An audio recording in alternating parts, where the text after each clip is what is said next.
Hi, I hope you're having a great day.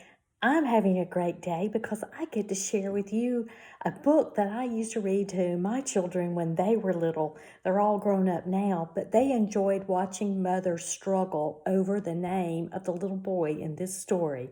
So I'm going to read you the story about a little boy named Wilfred Gordon McDonald Partridge. Wilfred Gordon McDonald Partridge. There once was a small boy called Wilfred Gordon McDonald Partridge, and what's more, he wasn't very old either. His house was next door to an old people's home, and he knew all the people who lived there. He liked Miss Jordan, who played the organ. He listened to Mr. Hossing, who told him scary stories.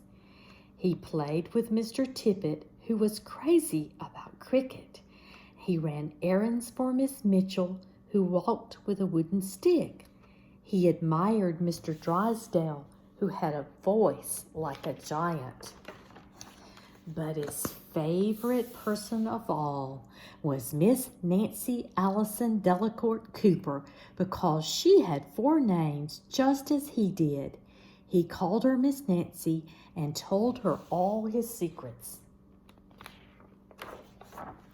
One day, Wilfred Gordon heard his mother and father talking about Miss Nancy. "Poor old thing," said his mother. "Why is she a poor old thing?" asked Wilfred Gordon. "Because she's lost her memory," said his father. "It isn't surprising," said his mother. "After all, she's 96. "What's a memory?" asked Wilfred Gordon. He was always asking questions. "It's something you remember," said his father. But Wilfred Gordon wanted to know more, so he called on Mrs. Jordan, who played the organ. "What's a memory?" he asked. "Something warm, my child, something warm." He called on Mr. Hossing, who told him scary stories. "What's a memory?" he asked. "Something from a long ago, my lad, something from long ago." He called on Mr. Tippet, who was crazy about cricket. "What's a memory?" he asked.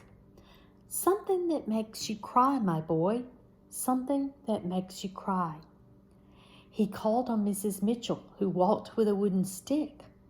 "What's a memory?" he asked. "Something that makes you laugh, my darling, something that makes you laugh." He called on Mr. Drysdale, who had a voice like a giant. "What's a memory?" he asked. "Something as precious as gold, young man, something as precious as gold."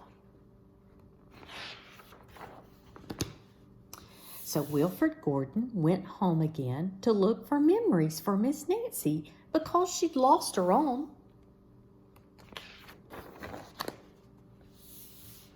She looked for the shoebox of shells that he had found long ago last summer and put them gently in a basket. He found a puppet on a string, which always made everyone laugh, and he put that in the basket too.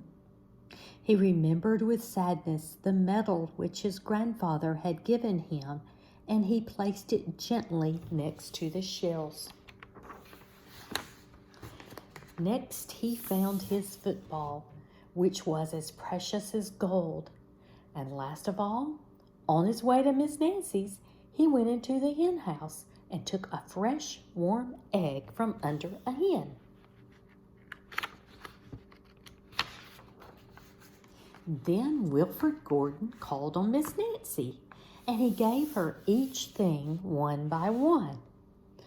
"What a dear, strange child to bring me all these wonderful things," thought Miss Nancy. Then she started to remember. She held the warm egg and told Wilfred Gordon about the tiny speckled blue eggs she had once found in a bird's nest in her aunt's garden. She put a shell to her ear and remembered going to the beach by tram long ago and how hot she had felt in her button-up boots. She touched the metal and talked sadly of a big brother she had loved who'd gone to war and never returned. She smiled at the puppet on a string and remembered the one she had shown to her sister and how they had laughed with a mouthful of porridge. She bounced the football to Wilfred Gordon and remembered the day she had met him and all the secrets they had told. And the two of them smiled and smiled because Miss Nancy's memory had been found again by a small boy who wasn't very old either. I hope you enjoyed my story. See you later.